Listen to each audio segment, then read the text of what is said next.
पिछले वीडियो में हम लोग यह देखे थे कि मेंडल कैसे प्रयोग करते थे और उस प्रयोग से उनको जो रिजल्ट प्राप्त हुआ उस रिजल्ट से उन्होंने क्या निष्कर्ष निकाला और उस निष्कर्ष में जैसे मेंडल के कौन कौन से लॉ हैं, इन सब का आज हम लोग अध्ययन करेंगे। तो मेंडल ने, जानते हैं आप लोग, 1856 से लेकर के 1863 1856 टू 1863 तक एक्सपेरिमेंट किया।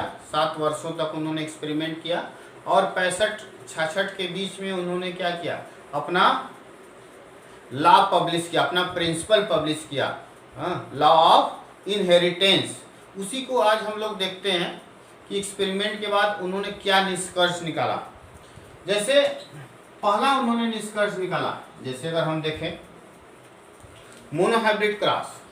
मोनोहाइब्रिड अगर एक क्रॉस कराया जाए, जैसे टाल प्लांट है, उन्होंने क्या किया, टाल प्लांट्स लिया, मोनो हाइब्रिड क्रॉस।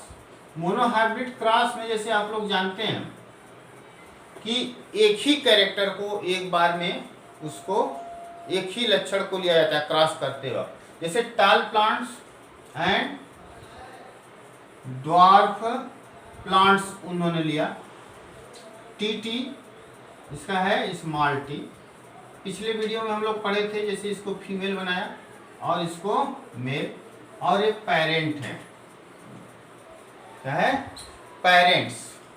इसके बाद आप लोग जानते हैं इसमें युग्मक टी और इसमें स्मॉल टी बनेगा, और F1 पीढ़ी में टी स्मॉल टी बनेगा। ठीक, तो मेंडल ने क्या किया, और फिर आप लोगों ने देखा मोनोहाइब्रिड क्रॉस में अगर हमको F2 प्राप्त करना है, ठीक है, तो मेंडल ने कहा इसी का क्या करा दीजिए आप, सेल्फिंग। सेल्फिंग कराने के लिए जैसे आपका क्या है, इसी को नर और इसी को मादा बना दिए, तो फीमेल गैमिट बना दिए। आप लोग जानते हैं पॉइंट स्क्वायर में पढ़ाया गया है, और इधर मेल गैमिट बनाया। ये फीमेल गैमिट बनेगा क्या, 2 तरह के गैमिट बनेंगे, टी स्मॉल टी, और मेल गैमिट भी यही होगा, टी स्मॉल टी। ठीक, इसमें फिर कितने तरह के अब इंडिविजुअल बन सकते हैं, जाइगोट। अगर यह फीमेल गैमेट इस मेल गैमेट से फ्यूज करेगा तो टी ये टाल होगा, होमोजाइगस। अगर यह और इससे करेगा तो टी ये भी टाल होगा। ठीक, और ये टी स्मॉल टी टाल, और इससे टी स्मॉल टी ये हो गया ड्वार्फ, बौना। तो देखिए ये सब, जैसे वो मोनोहाइब्रिड क्रॉस भी कराए, डाईहाइब्रिड क्रॉस भी कराए, उससे उनको रिजल्ट मिला। ठीक है, जैसे F2 में क्या हुआ, फिनोटिपिक रेशियो हो गया 3:1, 3 टाल है, 1 2 3, और 1 ड्वार्फ है। जीनोटिपिक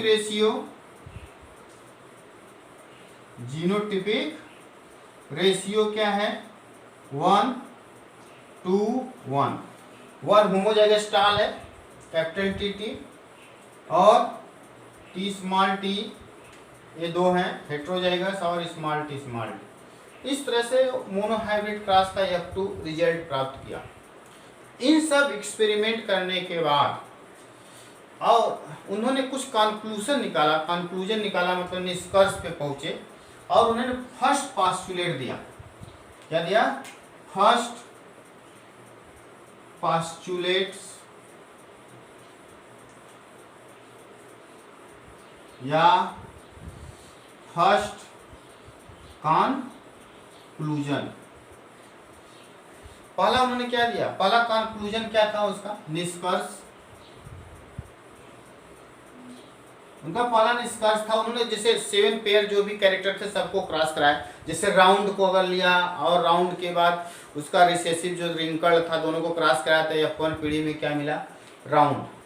ठीक, तो मैंने उस तरह से सभी कैरेक्टर्स को क्रॉस करा के अपना एक चार्ट बनाया और उससे जो निष्कर्ष निकाला, उसने कहा कि पहला कैलकुलेशन या पहला जो रिजल्ट था उनका कि जैसे वो मेंडल बहुत ही जैसे जीनियस बताते हैं, जैसे वो पढ़ने में बहुत ही ज़्यादा जैसे जीनियस आदमी था, उसको जैसे दिखता था क्योंकि उस समय जीन का नॉलेज नहीं था कि वो कोई भी कैरेक्टर 2 फैक्टर से कंट्रोल होता है, जैसे उसको दिख रहा था और वहीं बाद में एक्सपेरिमेंटली प्रूफ भी हुआ।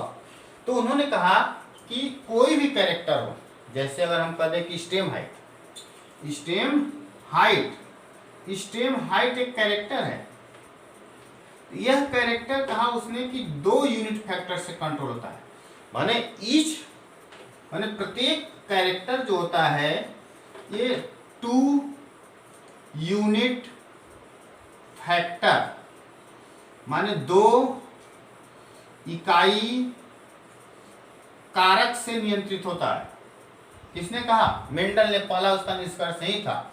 जैसे अगर हम कहते हैं स्टेम हाइट है और कारक को ही जानते हैं, आज हम बोलते हैं क्या है, जीन। उसने जीन के लिए कारक शब्द यूज किया और 2 यूनिट फैक्टर का मतलब इसी को आज हम जानते हैं, किसी भी जीन के 2 एलील्स होते हैं, जैसे कैपिटल टी स्मॉल टी, ये 2 एलील्स हैं, इसी को आज हम एलील्स बोलते हैं। उस समय वो 2 यूनिट फैक्टर्स कहा, जीन के लिए कारक यूज कहा कोई भी कैरेक्टर जैसे ही टाल आपका स्टेम हाइट है, ये 2 यूनिट फैक्टर से कंट्रोल हो रहा है, आज हम जानते हैं कैपिटल टी स्मॉल टी, ठीक है। तो एक्सपेरिमेंट से उसने पहला कंक्लूजन यही निकाला कि ईच कैरेक्टर, माने पहला कंक्लूजन का था मेंडल का, उसने कहा कि प्रत्येक कैरेक्टर लक्षण, ठीक है, 1 यूनिट फैक्टर से कंट्रोल होता है, माने प्रत्येक कैरेक्टर 1 यूनिट फैक्टर से कंट्रोल होता है। जैसे आपका स्टेम हाइट ले टी और स्मॉल टी, ये पहला पास्टुलेट था उसका। दूसरा पास्टुलेट दिया उसने, ये फर्स्ट पास्टुलेट। सेकेंड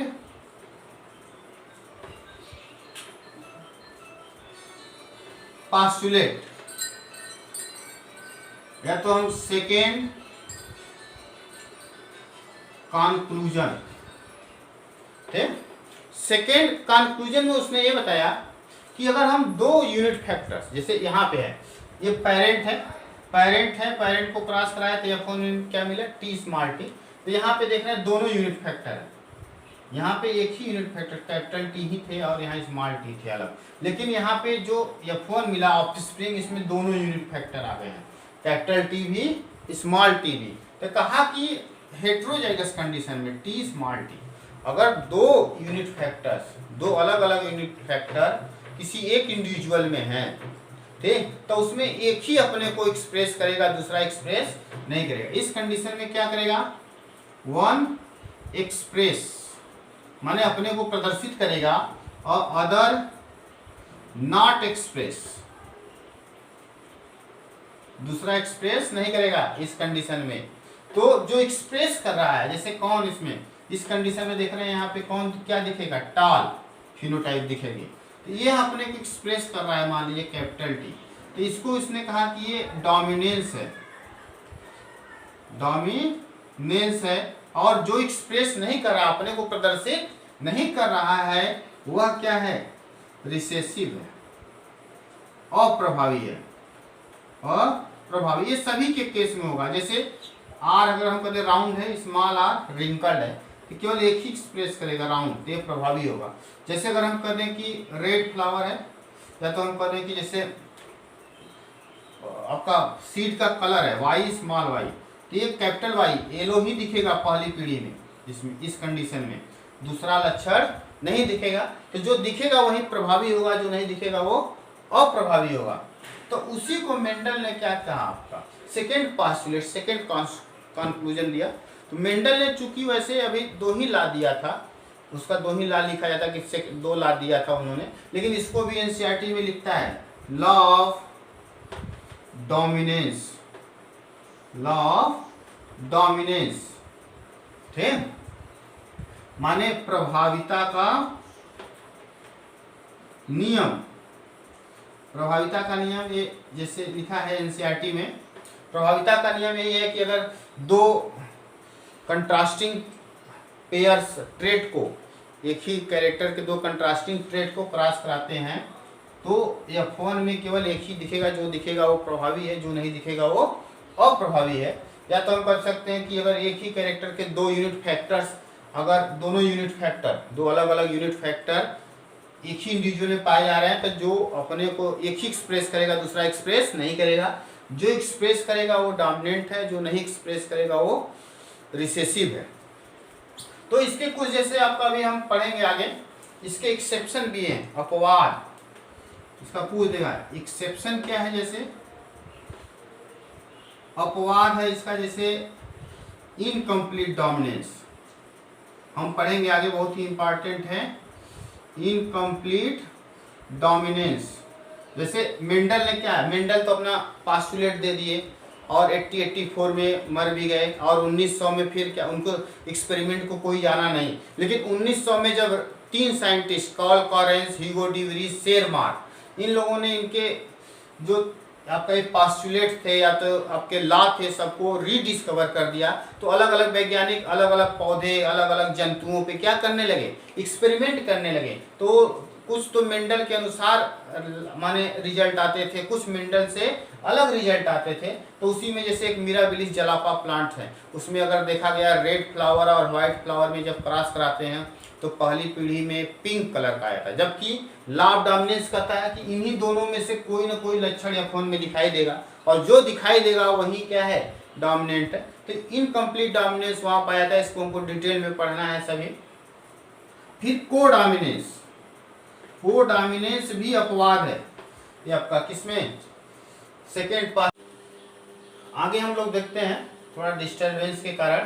फिर इसका सेकेंड जो आपका क्या है, जो अपवाद है वो कोडोमिनेंस है, ब्लड ग्रुप्स का, ठीक। इसको आगे हम लोग देखेंगे, इसको भी, कोडोमिनेंस को भी।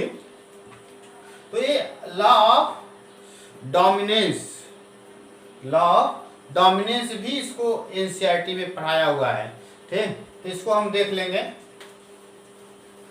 आगे। देखिए हम लोग फिर देखते हैं, उन्होंने थर्ड पास्टुलेट दिया, फिर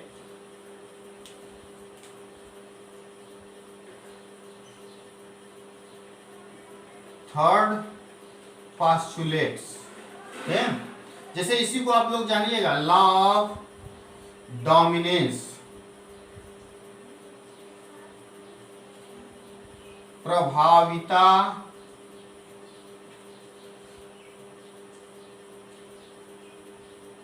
का नियम, ये है सेकेंड पास्टुलेट। फिर थर्ड पास्टुलेट या थर्ड कॉन्क्लूजन, थर्ड कॉन्क्लूजन का था, उन्होंने देखा आपका, इसी को हम पढ़ेंगे, लॉ ऑफ